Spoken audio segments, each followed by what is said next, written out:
शहबाज के हम इस वक्त IMF के प्रोग्राम हैं और जो मुतालबात किए हैं, सबसे पहले तो जमात इस्लामी ने बिजली की कीमतों के हवाले से और ख़ास करके IPPs के हवाले से, if we go through with those demands, do you think कि कुछ ऐसी डिमांड्स उसके अंदर हैं कि इमीडिएटली गवर्नमेंट उसके हवाले से कोई फैसला कर सकती है? कामरान, ये जो 8 डिमांड्स आज उन्होंने एक स्पीच अपनी की, हाफिज़ नईमुर रहमान साहब ने, उसमें उन्होंने सामने रखी हैं। बिल्कुल इसमें बहुत सारी जो डिमांड्स हैं वो डूएबल हैं, बगैर IMF के प्रोग्राम को कंप्रोमाइज़ किए हुए। इसमें कुछ काम ऐसे हैं जो हुकूमत कर सकती है, जिसके करने से ना सिर्फ जो बिजली की कीमतों में कमी होगी बल्कि ओवरऑल जो है एक पॉजिटिव इम्पैक्ट, इसलिए ये गुड गवर्नेंस की तरफ चीज़ें जाएगी। लेकिन 3-4 इसके अंदर ऐसी डिमांड्स हैं जो नहीं हो सकती, जो IMF आपको करने नहीं देगा। उसके ऊपर डिटेल में बाद में डिस्कस करते हैं, जो कि लेकिन एक चीज़ बड़ी इंपॉर्टेंट है कि एटलीस्ट एक पॉलिटिकल पार्टी ऐसी है जो जेन्युइनली उसके जो पब्लिक के जो इश्यूज हैं उनको सामने रखकर वो बाहर निकले हैं सड़कों पर। Unlike the other political parties, उनके पॉलिटिकल ऑब्जेक्टिव्स इनके भी होंगे, उनके ज़्यादातर फोकस उनका कुछ और इक़्तिदार से रिलेटेड चीज़ों से होता है, या पर्सनल उनके केसेस होंगे, कुछ इस किस्म के मामला होंगे, वहाँ पे वो ज़्यादा फोकस करते हैं। जमात इस्लामी ने जो इशूज़ सामने रखे हैं, जो डिमांड्स उनकी सामने आई हैं, वो ज़्यादातर पब्लिक इंटरेस्ट की उसमें बात वो कर रहे हैं, and that should be welcoming. और ये एक बात हम हमेशा कहते हैं कि क्यों लोग सड़कों पर नहीं आते, उसकी एक वजह लोगों के सड़कों के ऊपर ना आने की ये थी कि क्वालिटी लीडरशिप उनको नहीं मिल रही थी जो उनको गाइड कर सके। तो ये चीज़ आप अगर देखें, जिस तरीके से जमात इस्लामी बाहर निकली है, उसे एक इम्पैक्ट आया, और डेफिनेटली गवर्नमेंट अंडर प्रेशर भी। और यही खबर भी आज हम नाज़रीन के साथ शेयर करने जा रहे हैं। नाज़रीन, पिछले 2-3 दिनों से काफ़ी ज़्यादा हलचल पाई गई थी वजारत ख़जाना में, प्राइम मिनिस्टर ऑफिस में और दूसरे जो रेलेवेंट स्टेक होल्डर्स हैं कि किसी तरीके से बिजली की कीमतों को कम करने की कोई कोशिश की जाए। खबर हम आपको ये दे रहे हैं कि वज़ीर-ए-आज़म पाकिस्तान की तरफ से इंस्ट्रक्शन ये आई हैं वजारत ख़जाना को कि रास्ता तलाश किया जाए कि जो सारिफीन है बिजली के 201 यूनिट से लेकर 400 यूनिट्स तक जिनकी माहाना की कंजम्पशन है, ये तकरीबन कोई 28 लाख कंज्यूमर्स बनते हैं, जो पाकिस्तान के जो टोटल रेजिडेंशियल कंज्यूमर्स हैं उसका 10% है। तो किसी तरीके से इनको कोई बिजली के बिलों में रिलीफ दी जाए, और ये उसी किस्म का प्रपोजल सामने है जैसे पहले प्राइम मिनिस्टर कर चुके हैं। 200 यूनिट्स के जो कंज्यूमर्स थे उनके लिए जो इंक्रीज आया बिजली की कीमतों में जुलाई से, वो 3 माह के लिए डेफर हुआ था, और उसकी जो कॉस्ट है 50 अरब रुपया वो तरक्याती बजट से काटी गई थी। तो यहाँ पे खबर ये है कि प्राइम मिनिस्टर का जो पहले जो आपने काम किया उसी कॉन्टेक्स्ट में उन्हीं पैरामीटर्स के ऊपर ये जो 201 यूनिट से लेकर 400 यूनिट्स तक जिनकी कंजम्पशन है उनके रेट्स को वक्ती तौर पर जो इंक्रीज है उसको मौखर कर दिया जाए, और उसकी जो भी फाइनेंशियल कॉस्ट होगी वो ले ली जाए पब्लिक सेक्टर डेवलपमेंट प्रोग्राम को काट कर। ये प्रपोजल हमारे ज़राए के मुताबिक IMF के साथ शेयर हो चुका है, लेकिन IMF ने इसकी मंजूरी नहीं दी। IMF की मंजूरी ना देने की बड़ी वजह यही है कि उनकी तरफ से ये इतराज़ है कि आपकी पॉलिसीज़ में कंसिस्टेंसी नहीं है। हमें, आप लोगों को पता है कि जब इस तरह के जो काम है उस पर पब्लिक रिएक्शन आएगा, तो रिएक्शन आया तो उसको स्टैंड करे। और हुकूमती ज़राए का ये मौक़िफ़ है कि इन अ वे ये प्रपोजल पिच ही नहीं होना चाहिए था, क्योंकि ये जो अब ये जो नया माली साल शुरू हो चुका है, इसके ओवरऑल जो अहदाफ है, सर्कुलर डेट को कितना कम करना है, जो एनुअल बेस टैरिफ है, वो सारी चीज़ें तय हो चुकी हैं। तो अगर इसको हम दोबारा खोलते हैं, इस क्लास ऑफ कैटेगरी को भी रिलीफ देने की कोशिश करते हैं, तो फिर IMF से मसाइल पैदा हो सकते हैं। आप कामरान, ये था आपके उस सवाल का पार्टली जवाब जो हमने नाज़रीन को खबर की सूरत में भी दिया कि क्या हो सकता है और क्या नहीं हो सकता। लेकिन इसके अंदर एक जो चीज़ इंपॉर्टेंट है, आई थिंक जिस तरह ये जो गवर्नमेंट आप कंसिडर कर रही है, क्योंकि IMF के कहने के ऊपर ही एक तो बिजली के बिलों में हमें पता है कि इजाफा हुआ, पिछले 2 सालों के अंदर 100% इजाफा हुआ, एवरेज 70 रुपये फी यूनिट बिजली आज गवर्नमेंट जो है, ये जो पावर प्लांट्स हैं वो फ़रोख्त कर रहे हैं सार्फिन को। लेकिन इसमें ये चीज़ देखने में आई कि आम तौर पर पहले ऑब्वियसली जो 200 यूनिट्स सर्व करते हैं सार्फिन वो प्रोटेक्टेड हैं, फिर यूजली पहले ये होता था कि 200 आपने की उसका एक अलग रेट है, फिर 200 के बाद आपने जो किया तो वो एक अलग टैरिफ होता था। 200 के अंदर भी 2 रेट्स हैं, एक प्रोटेक्टेड का 200 और नॉन प्रोटेक्टेड का 200। अच्छा, इसमें जो मैं जो बात करना चाह रहा था कि आमतौर पर यह था कि आपका 200 का एक रेट है, और 201 जब आप जाते हैं तो 1 यूनिट आपकी लेट से 200 आपने यूनिट हैं तो आपको लेट से 30 रुपए रेट लगा, एग्जांपल दे रहा हूं, और 1 यूनिट आपने अगर किए तो 1 यूनिट पे 35 लगेगा। लेकिन अब क्या होता है कि जैसे ही 201 होगा तो 201 पे आपको 35 रुपए फी यूनिट, मतलब मैं एग्जांपल दे रहा हूं, जिसकी वजह से ये हुआ कि लोगों ने ये बिल भी दिखाए कि मसलन अगर आपका 200 यूनिट सर्व किया आपने तो कोई 3,000-3,500 बिल आया, जैसे ही 201 हुआ तो उसमें कुछ 5,500 का एकदम से जंप आ गया। तो शायद ये भी गवर्नमेंट को पहले जब इस तरह से आप एडजस्ट करते हैं टैरिफ जो एक कैलकुलेट करते हैं, इसको भी देखने की शायद जरूरत है। देखिए आप जो बात कर रहे हैं कि जो लास्ट स्लैब उसका जो बेनिफिट था वो किसी दौर में मिलता था, जिसको उस वक्त की हुकूमत ने और वर्ल्ड बैंक ने कहा इस पाकिस्तानी जो बिजली के जो बिल्स हैं उनमें इस्लाहात हमने कर दी। इस्लाहात क्या थी कि प्रीवियस स्लैब का जो बेनिफिट था वो ख़त्म कर दिया गया। अब इसका नुकसान क्या हुआ? पाकिस्तान में जो पावर डिस्ट्रीब्यूशन कंपनीज हैं और उनकी मैनेजमेंट है, माजरत के साथ चोर है, माजरत के साथ ये लोग जो है वो ऑनेस्ट नहीं है। जानबूझकर लोगों के जो बिजली के बिल्स हैं अगर वो 200 में फॉल कर रहे हैं 200 यूनिट्स में, उसको कैसे बढ़ाएंगे कि अगर मीटर रीडिंग आपने 30 दिन की करनी है तो 30 दिन की बजाय 32 दिन की रीडिंग कर लेंगे।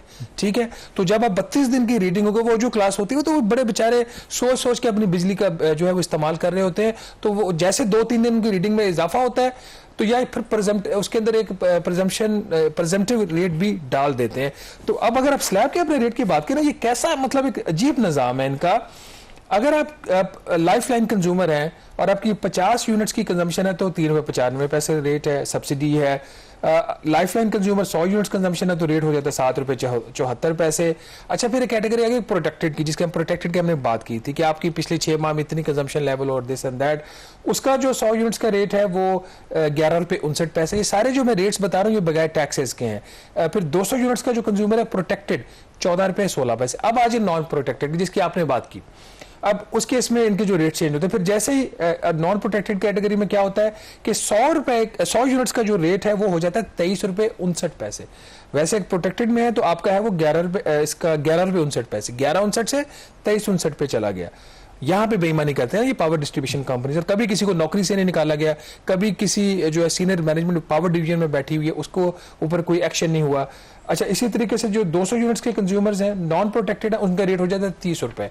तो ये आपका निज़ाम इतना ख़राब है और जिसको इस्लाहात कहा गया तो उससे इतनी पेचीदगियां पैदा हो गई कि लोगों के लिए अब ये बिल देना मुमकिन नहीं है। और अब तो लोग ये भी शिकायत करते हैं, आपको पता है कि नई टेक्नोलॉजी आ गई है, नए मीटर्स हैं, तो लोगों की ये भी शिकायत है कि शायद माजी में जो ये मीटर्स थे इतने तेज़ नहीं चलते थे, अब तो ये मीटर भी ज़्यादा तेज़ चलते हैं। इसीलिए आप देखें कि आम लोगों के जो शिकायत करते हैं कि पहले उनके अगर बिल बहुत कम आते थे, अब उनके बिल भी अगर एक पंखा या 2 लाइट चल रही हैं तो उनके भी 20-25 हज़ार रुपए बिल आ रहे हैं। इसमें आई थिंक एक चीज रेट बहुत ज्यादा बढ़ गया ना, 2 साल में बात हो रही है। कई तरक्की याफ्ता ममालिक में होता है, जिस तरह आप मोबाइल होता है ना कि आप प्रीपेड का जो कॉन्सेप्ट है, शायद इन द लॉन्ग रन हमें वो इस्लाहात करनी पड़ेंगे। आप पहले यूनिट्स खरीद लें कि आपको पता हो कि यार आप इतनी यूनिट सर्व करेंगे, तो इन द लॉन्ग रन शायद इसको देखें। अब अगर वो जमात इस्लामी के मुख्तलिफ जो आपने कहा कि चलें कई जगहों पर गवर्नमेंट के पास ये ऑप्शन है कि वो कर सकते हैं, मसलन उनका एक जो नंबर 1 मुतालबा है कि तमाम वो IPPs जो अपनी मियाद पूरी कर चुके हैं उनके साथ जो इमीडिएटली जो मुआहदा है वो मुआहदे हैं जो आपने एक्सटेंड कर दिए, तो मुआहदों की जो मुद्दत थी पूरी होगी, हुकूमत ने खामोशी से एक्सटेंड कर दिए। इस हुकूमत ने किए या पिछली ने किए, गवर्नमेंट ऑफ पाकिस्तान ने एक्सटेंड कर दिया। मजबूरी क्या थी? मजबूरी क्या है? कोई मजबूरी नहीं है। यही तो सारा मसला है इस मुल्क के अंदर। जो अशराफिया है, जो हाफिज नईम उर रहमान बात कर रहे हैं, हम स्टीफन डर्कन की भी हमने बात की, खुद प्राइम मिनिस्टर बात करते हैं, अशराफिया का यही तो कैप्चर है। एक किसी ने पावर प्लांट लगाया, वो बिजली बना रहा है नहीं बना रहा है, वो आइडल कैपेसिटी पेमेंट में पैसे लिए जा रहा है। उसके प्लांट की जो लाइफ थी किसी की 22 साल है या 25 साल है, वो खत्म हो गई, उसको एक्सटेंशन मिल गई। तो अगर ये ऐसी सूरत में गवर्नमेंट के पास अगर फर्ज करें, मैं अस्यूम कर रहा हूं कि उसकी मियाद खत्म हो गई और गवर्नमेंट वो एक्सटेंड नहीं करती, तो फिर उस पावर प्लांट का क्या होता है? खत्म हो जाता है, खत्म हो जाएगा, उसका खत्म हो जाता है। अच्छा, इस पे जितने इनको रिटर्न्स दिए गए हैं वो अपना जो मुनाफा है हर चीज वो रिकवर करके जा चुके होते हैं। जो कॉस्ट ऑफ पावर प्लांट लगाने की वो तो कंज्यूमर पे कर रहा है। कर्जा लिया आपने, कर्जा लेके जो 75 से 80% होता है प्लांट की कॉस्ट का, आपने प्लांट लगाया वो 75 से 80% तो सारे अपने टैरिफ से वापस कर रहा है। उस सेठ का क्या कमाल है? उस सेठ ने अपनी जेब से डाल दिया 25 रुपए डाल दिए या 30 रुपए डाल दिया हर 100 रुपए में। उस 25 या 30 रुपए के ऊपर जो उसको मुनाफा डॉलर टर्म्स में मिल रहा है वो इतना ज्यादा है, वो 2 से 3 साल में रिकवर कर जाता है या 4 साल में रिकवर कर जाता है। जो मोहम्मद अली रिपोर्ट थी उसमें यही कहा गया कि जो चाइना के 2 कोल पावर प्लांट्स थे, एक ने पहले 2 साल में अपना जो उसकी इक्विटी थी उसका 71% रिकवर कर लिया इन्वेस्टमेंट का, और दूसरे ने 1 साल में 32% रिकवर कर लिया। तो ये तो इनकी मौजें लगी हुई हैं। अच्छा, इस ये माना जा सकता है, अगर हमें भी कोई अकल आती है, अगर छोटा सा पावर प्लांट हम भी लगा लेते और पैसा इकट्ठा करें, एक प्लांट हम खुद भी अपना भी लगा सकते हैं। अच्छा, फिर दूसरा वो ये कह रहे हैं, अगेन वेरी वैलिड पॉइंट, उस पर क्यों आईएमएफ को इतराज होगा कि recover excess power purchase payment जो आपने आईपीपीस को की, पता कैसे चलेगा कि ये एक्सेस पेमेंट है? एक्सेस पेमेंट मोहम्मद अली की रिपोर्ट में दी हुई है, आप निकाल लें वहां से, आप उनका फोरेंसिक ऑडिट दोबारा कर लें। काम करना हो तो सब कुछ हो सकता है, बहाने करने हो तो आप कुछ नहीं कर सकते। ये उनका बिल्कुल वैलिड पॉइंट है, क्यों नहीं हो सकता। फिर वो ये बात कर रहे हैं, एंड अगेन वेरी सेंसिबल चीज उन्होंने कही है, वो कोई प्रेशर नहीं डाल रहे। वो कह रहे हैं कि जो मुआहदे आप कैंसिल नहीं कर सकते उनको रीनिगोशिएट कर लें, जिसमें उनका चाइनीज हो नॉन चाइनीज हो आप रीनिगोशिएट कर लें। वो ये नहीं कह रहे कि रीनिगोशिएशन आप शुरू करेंगे तो हम फिर उससे पहले उठकर नहीं जाएंगे, आप कमिटमेंट तो देंगे, हम उनको रीनिगोशिएट करेंगे। चौथी बात, लेकिन वो गवर्नमेंट एफर्ट तो कर रही है, आपको भी पता है कि चाइनीज मान नहीं रहे। ऐसा नहीं है कि गवर्नमेंट के प्लांट्स कितने हैं? गवर्नमेंट के खुद उसमें क्या मसला है? चाइना के साथ तो प्रॉब्लम है, आपको आप नहीं कर सकते, सॉवरेन गारंटीज है, सब कुछ है। गवर्नमेंट के अपने प्लांट्स का क्या प्रॉब्लम है? करें ना ओपन। अच्छा, फिर आ गया फोरेंसिक ऑडिट, वो कह रहे हैं करें आईपीपीसी के, इसमें क्या गलत है? बिल्कुल ठीक है, ठीक है। हुकूमत अगर किसी ने चोरी की है इन्होंने पावर प्लांट्स वालों ने, तो आप फोरेंसिक ऑडिट करके उनको साबित हो जाएगी। आप क्यों उनके ऑडिट करने से घबरा रहे हैं? अगली बात वो ये कर रहे हैं कि withdrawal increase in the electricity prices, ये मुश्किल लग रहा है। ठीक है, यहां पे आईएमएफ का जैसे भी हमने बताया दैट इज नॉट पॉसिबल। फिर वो कह रहे हैं कि यहाँ बाकी फिर दूसरे मुतालबात दो और मुतालबात है, लेकिन ये दो मुतालबात उनकी ठीक नहीं है। ये जमात इस्लामी के जो मुतालबात हैं, एक उनका मुतालबा ये है कि अभी एक्सपोर्टर्स के लिए जो आपने इनकम टैक्स रेट इंक्रीज किया वो खत्म करें।